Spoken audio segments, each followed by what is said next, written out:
न तातो न माता न बन्धुर्न दाता न पुत्रो न पुत्री न भृत्यो न भर्ता न जाया न विद्या न वृत्तिर्ममैव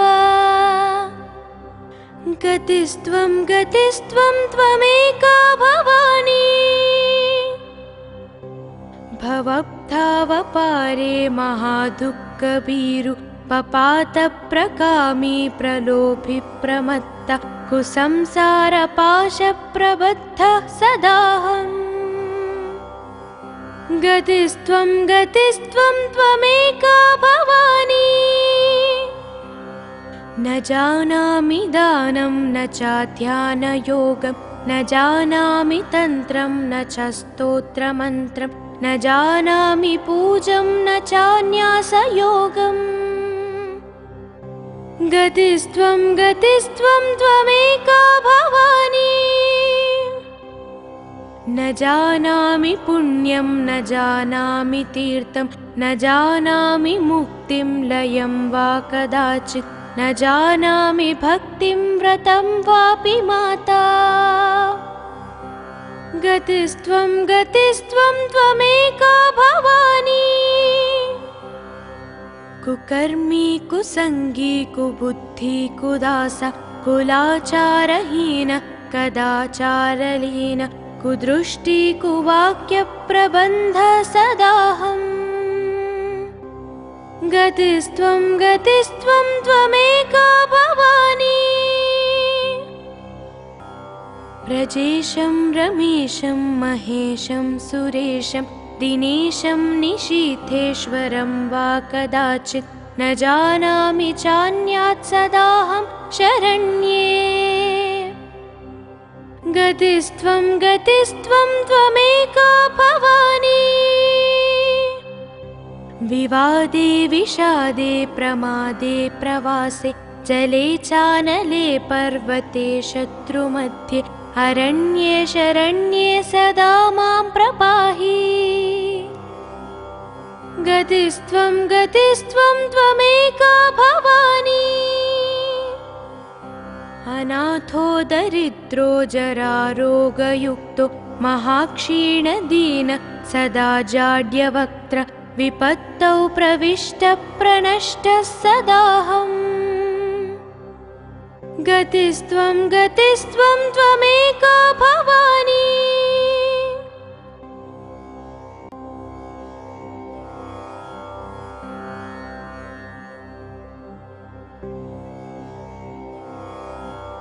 न तातो न माता न बन्धुर्न दाता न पुत्रो न पुत्री न भृत्यो न भर्ता न जाया न विद्या न वृत्तिर्ममैव गतिस्त्वं त्वमेका भवानी भवब्धावपारे महादुःखभीरु पपातप्रकामी प्रलोभि प्रमत्तः कुसंसारपाशप्रबद्धः सदाहम् गतिस्त्वं त्वमेका भवानी न जानामि दानं न चाध्यानयोगं न जानामि तन्त्रं न च स्तोत्रमन्त्रं न जानामि पूजं न चान्यासयोगम् गतिस्त्वं त्वमेका भवानी न जानामि पुण्यं न जानामि तीर्थं न जानामि मुक्तिं लयं वा कदाचित् न जानामि भक्तिं व्रतं वापि माता गतिस्त्वं त्वमेका भवानी कुकर्मी कुसंगी कुबुद्धि कुदासा कुलाचारहीन कदाचारलीन कुदृष्टि कुवाक्यप्रबन्ध सदाहम् गतिस्त्वं त्वमेका भवानी व्रजेशं रमेशं महेशं सुरेशं दिनेशं निशीथेश्वरं वा कदाचित् न जानामि चान्यात् सदाहं शरण्ये। गतिस्त्वं गतिस्त्वं त्वमेका भवानी। विवादे विषादे प्रमादे प्रवासे जले चानले पर्वते शत्रुमध्ये अरण्ये शरण्ये सदा मां प्रपाहि। गतिस्त्वं गतिस्त्वं त्वमेका भवानी। अनाथो दरिद्रो जरारोगयुक्तो महाक्षीणदीन सदा जाड्यवक्त्र विपत्तौ प्रविष्टप्रनष्टः सदाहम्। गतिस्त्वं गतिस्त्वं त्वमेका भवानी।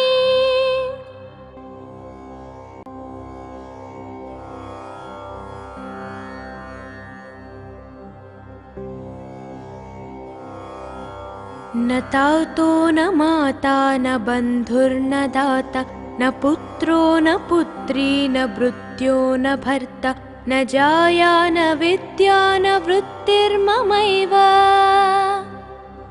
गतिस्त्वं गतिस्त्वं त्वमेका भवानी। भवब्धावपारे महादुःखभीरु पपातप्रकामी प्रलोभि प्रमत्तः कुसंसारपाशप्रबद्धः सदाहम्। गतिस्त्वं गतिस्त्वं त्वमेका भवानी। न जानामि दानं न चाध्यानयोगं न जानामि तन्त्रं न च स्तोत्रमन्त्रं न जानामि पूजं न चान्यासयोगम्। गतिस्त्वं गतिस्त्वं त्वमेका भवानी।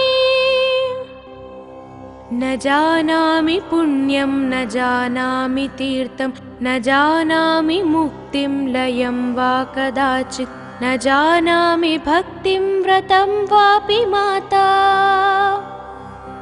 गतिस्त्वं गतिस्त्वं त्वमेका भवानी।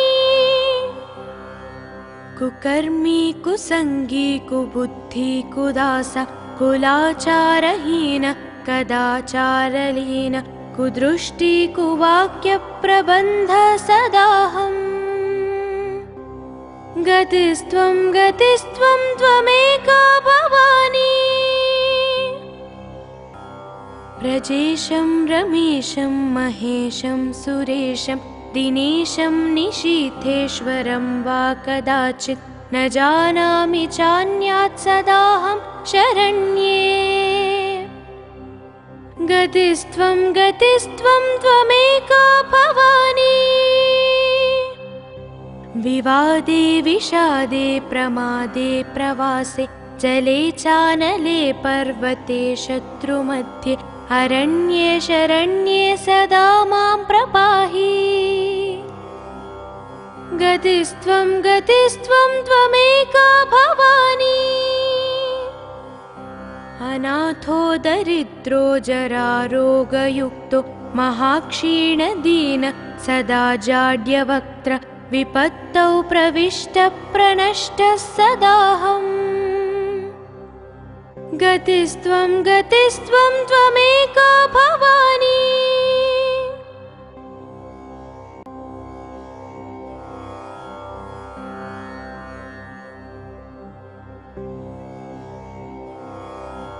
न तातो न माता न बन्धुर्न दाता न पुत्रो न पुत्री न भृत्यो न भर्ता न जाया न विद्या न वृत्तिर्ममैव। गतिस्त्वं गतिस्त्वं त्वमेका भवानी। भवब्धावपारे महादुःखभीरु पपातप्रकामी प्रलोभि प्रमत्तः कुसंसारपाशप्रबद्धः सदाहम्। गतिस्त्वं गतिस्त्वं त्वमेका भवानी। न जानामि दानं न चाध्यानयोगं न जानामि तन्त्रं न च स्तोत्रमन्त्रं न जानामि पूजं न चान्यासयोगम् गतिस्त्वं गतिस्त्वं त्वमेका भवानी न जानामि पुण्यं न जानामि तीर्थं न जानामि मुक्तिं लयं वा कदाचित् न जानामि भक्तिं व्रतं वापि माता गतिस्त्वं गतिस्त्वं त्वमेका भवानी कुकर्मी कुसंगी कुबुद्धि कुदास कुलाचारहीन कदाचारलीन कुदृष्टि कुवाक्यप्रबन्ध सदाहम् गतिस्त्वं गतिस्त्वं त्वमेका भवानी व्रजेशं रमेशं महेशं सुरेशं दिनेशं निशीथेश्वरं वा कदाचित् न जानामि चान्यात् सदाहं शरण्ये गतिस्त्वं गतिस्त्वं त्वमेका भवानी विवादे विषादे प्रमादे प्रवासे जले चानले पर्वते शत्रुमध्ये अरण्ये शरण्ये सदा मां प्रपाहि गतिस्त्वं गतिस्त्वं त्वमेका भवानी अनाथो दरिद्रो जरारोगयुक्तो महाक्षीणदीन सदा जाड्यवक्त्र विपत्तौ प्रविष्टप्रनष्टः सदाहम् गतिस्त्वं गतिस्त्वं त्वमेका भवानी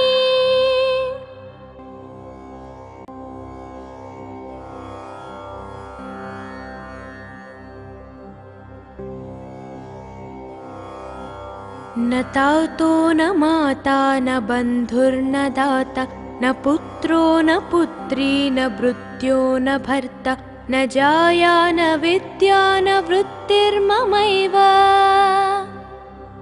गतिस्त्वं गतिस्त्वं त्वमेका भवानी भवब्धावपारे महादुःखभीरु पपातप्रकामी प्रलोभि प्रमत्तः कुसंसारपाशप्रबद्धः सदाहम् गतिस्त्वं गतिस्त्वं त्वमेका भवानी न जानामि दानं न चाध्यानयोगं न जानामि तन्त्रं न च स्तोत्रमन्त्रं न जानामि पूजं न चान्यासयोगम् गतिस्त्वं गतिस्त्वं त्वमेका भवानी न जानामि पुण्यं न जानामि तीर्थं न जानामि मुक्तिं लयं वा कदाचित् न जानामि भक्तिं व्रतं वापि माता गतिस्त्वं गतिस्त्वं त्वमेका भवानी कुकर्मी कुसंगी कुबुद्धि कुदास कुलाचारहीन कदाचारलीन कुदृष्टि कुवाक्यप्रबन्ध सदाहम् गतिस्त्वं गतिस्त्वं त्वमेका भवानी व्रजेशं रमेशं महेशं सुरेशं दिनेशं निशीथेश्वरं वा कदाचित् न जानामि चान्यात् सदाहं शरण्ये गतिस्त्वं गतिस्त्वं त्वमेका भवानी विवादे विषादे प्रमादे प्रवासे जले चानले पर्वते शत्रुमध्ये अरण्ये शरण्ये सदा मां प्रपाहि गतिस्त्वं गतिस्त्वं त्वमेका भवानी अनाथो दरिद्रो जरारोगयुक्तो महाक्षीणदीन सदा जाड्यवक्त्र विपत्तौ प्रविष्टप्रनष्टः सदाहम् गतिस्त्वं गतिस्त्वं त्वमेका भवानी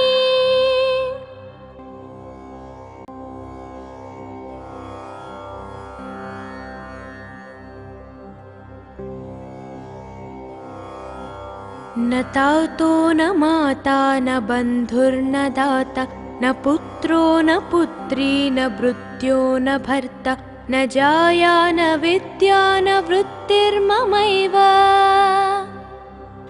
गतिस्त्वं त्वमेका भवानी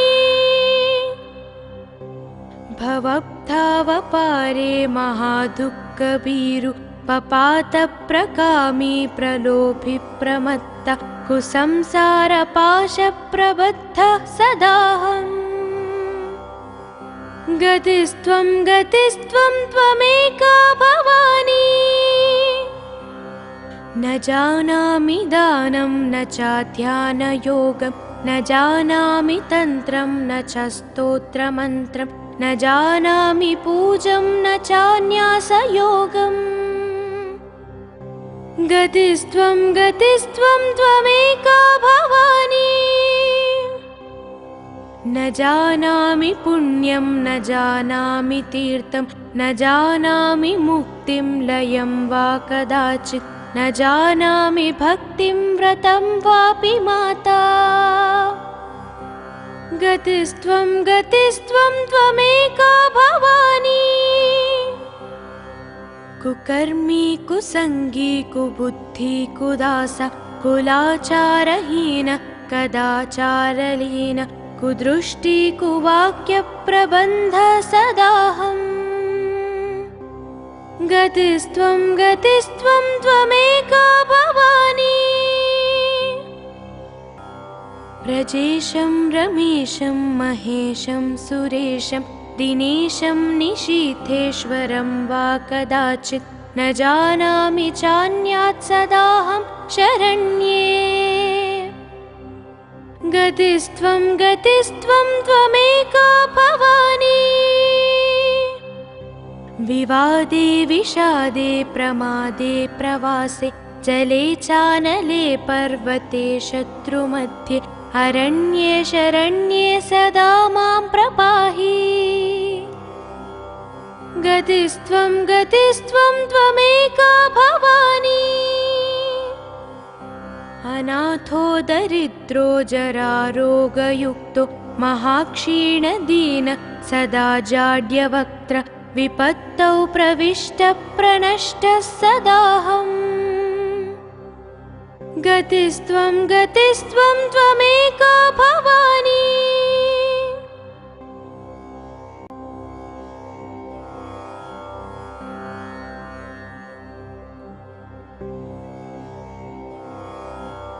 न तातो न माता न बन्धुर्न दाता न पुत्रो न पुत्री न भृत्यो न भर्ता न जाया न विद्या न वृत्तिर्ममैव गतिस्त्वं त्वमेका भवानी भवब्धावपारे महादुःखभीरु पपातप्रकामी प्रलोभि प्रमत्तः कुसंसारपाशप्रबद्धः सदाहम् गतिस्त्वं त्वमेका भवानी न जानामि दानं न चाध्यानयोगं न जानामि तन्त्रं न च स्तोत्रमन्त्रं न जानामि पूजं न चान्यासयोगम् गतिस्त्वं त्वमेका भवानी न जानामि पुण्यं न जानामि तीर्थं न जानामि मुक्तिं लयं वा कदाचित् न जानामि भक्तिं व्रतं वापि माता गतिस्त्वं त्वमेका भवानी कुकर्मी कुसंगी कुबुद्धि कुदासा कुलाचारहीन कदाचारलीन कुदृष्टि कुवाक्यप्रबन्ध सदाहम् गतिस्त्वं त्वमेका भवानी व्रजेशं रमेशं महेशं सुरेशं दिनेशं निशीथेश्वरं वा कदाचित् न जानामि चान्यात् सदाहं शरण्ये। गतिस्त्वं गतिस्त्वं त्वमेका भवानी। विवादे विषादे प्रमादे प्रवासे जले चानले पर्वते शत्रुमध्ये अरण्ये शरण्ये सदा मां प्रपाहि। गतिस्त्वं गतिस्त्वं त्वमेका भवानी। अनाथो दरिद्रो जरारोगयुक्तो महाक्षीणदीन सदा जाड्यवक्त्र विपत्तौ प्रविष्टप्रनष्टः सदाहम्। गतिस्त्वं गतिस्त्वं त्वमेका भवानी।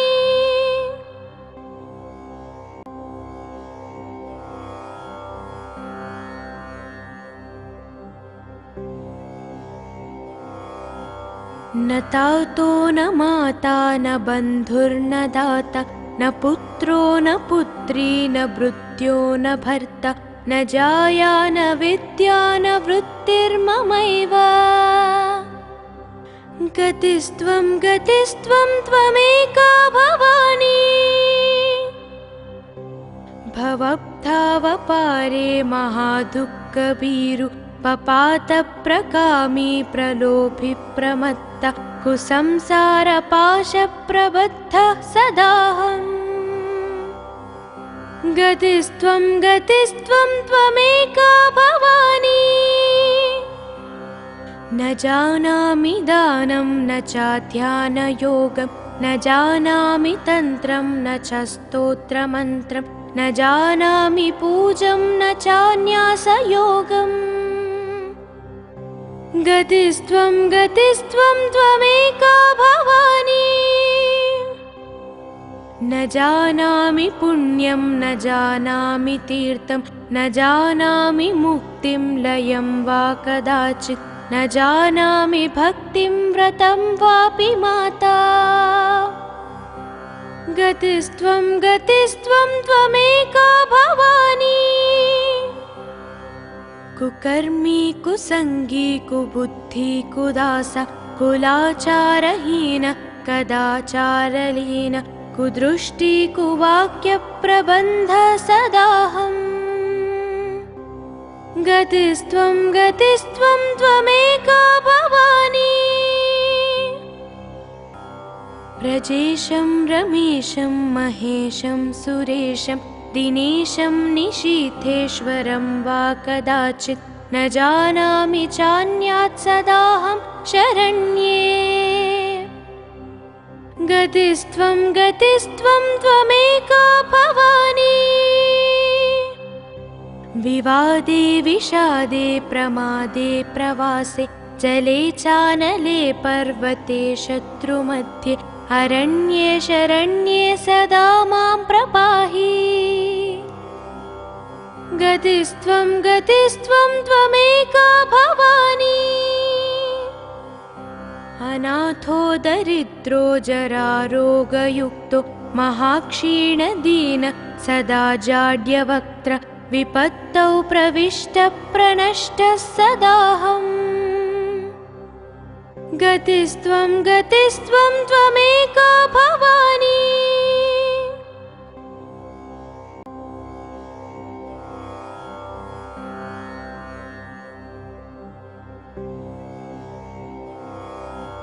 न तातो न माता न बन्धुर्न दाता न पुत्रो न पुत्री न भृत्यो न भर्ता न जाया न विद्या न वृत्तिर्ममैव। गतिस्त्वं गतिस्त्वं त्वमेका भवानी।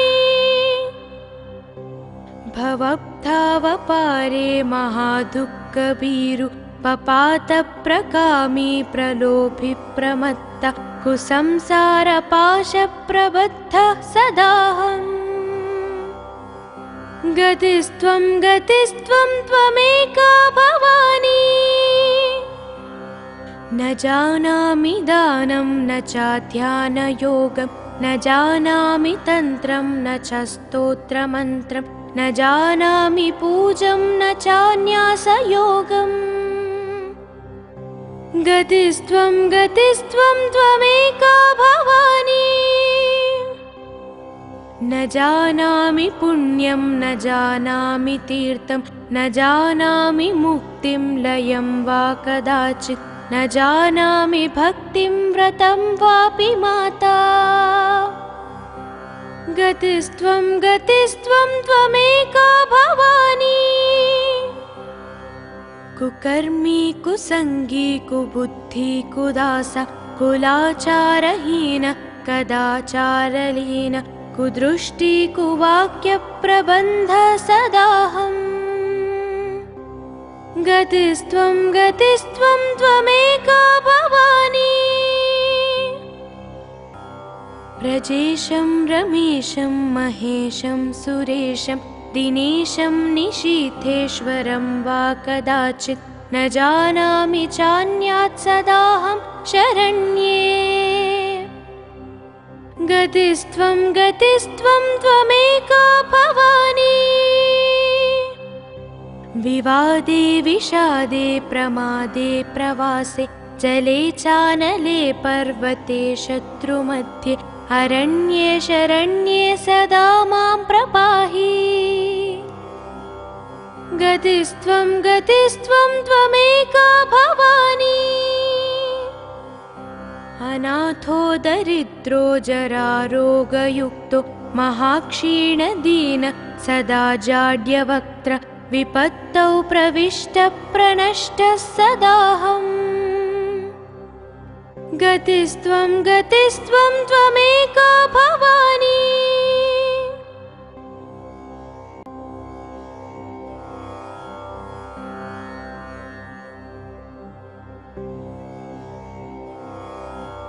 न तातो न माता न बन्धुर्न दाता न पुत्रो न पुत्री न भृत्यो न भर्ता न जाया न विद्या न वृत्तिर्ममैव गतिस्त्वं गतिस्त्वं त्वमेका भवानी भवब्धावपारे महादुःखभीरु पपातप्रकामी प्रलोभि प्रमत्तः कुसंसारपाशप्रबद्धः सदाहम् गतिस्त्वं गतिस्त्वं त्वमेका भवानी न जानामि दानं न चाध्यानयोगं न जानामि तन्त्रं न च स्तोत्रमन्त्रं न जानामि पूजं न चान्यासयोगम् गतिस्त्वं गतिस्त्वं त्वमेका भवानी न जानामि पुण्यं न जानामि तीर्थं न जानामि मुक्तिं लयं वा कदाचित् न जानामि भक्तिं व्रतं वापि माता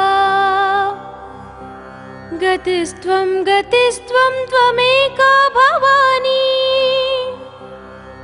कुकर्मी कुसंगी कुबुद्धि कुदास कुलाचारहीन कदाचारलीन कुदृष्टि कुवाक्यप्रबन्ध सदाहम्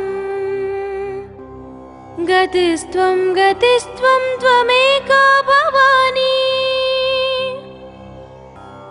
व्रजेशं रमेशं महेशं सुरेशं दिनेशं निशीथेश्वरं वा कदाचित् न जानामि चान्यात् सदाहं शरण्ये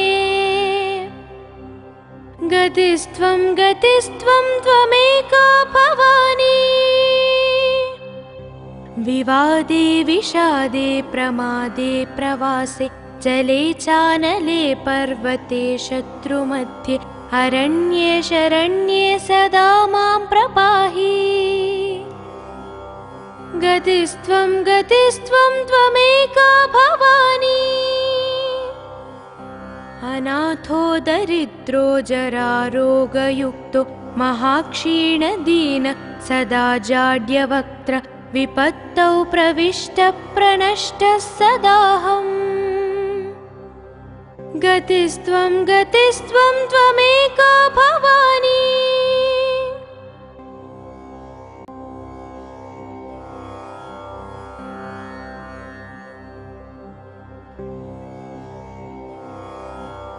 न तातो न माता न बन्धुर्न दाता न पुत्रो न पुत्री न भृत्यो न भर्ता न जाया न विद्या न वृत्तिर्ममैव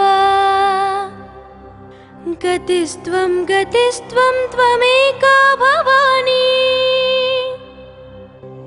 भवब्धावपारे महादुःखभीरु पपातप्रकामी प्रलोभि प्रमत्तः कुसंसारपाशप्रबद्धः सदाहम् गतिस्त्वं त्वमेका भवानी न जानामि दानं न चाध्यानयोगं न जानामि तन्त्रं न च स्तोत्रमन्त्रं न जानामि पूजं न चान्यासयोगम् गतिस्त्वं त्वमेका भवानी न जानामि पुण्यं न जानामि तीर्थं न जानामि मुक्तिं लयं वा कदाचित् न जानामि भक्तिं व्रतं वापि माता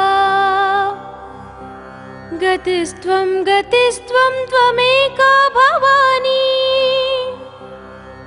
कुकर्मी कुसंगी कुबुद्धि कुदासा कुलाचारहीन कदाचारलीन कुदृष्टि कुवाक्यप्रबन्ध सदाहम् गतिस्त्वं त्वमेका भवानी व्रजेशं रमेशं महेशं सुरेशं दिनेशं निशीथेश्वरं वा कदाचित् न जानामि चान्यात् सदाहं शरण्ये गतिस्त्वं त्वमेका भवानी विवादे विषादे प्रमादे प्रवासे जले चानले पर्वते शत्रुमध्ये अरण्ये शरण्ये सदा मां प्रपाहि गतिस्त्वं त्वमेका भवानी अनाथो दरिद्रो जरारोगयुक्तो महाक्षीणदीन सदा जाड्यवक्त्र विपत्तौ प्रविष्टप्रनष्टः सदाहम् गतिस्त्वं त्वमेका भवानी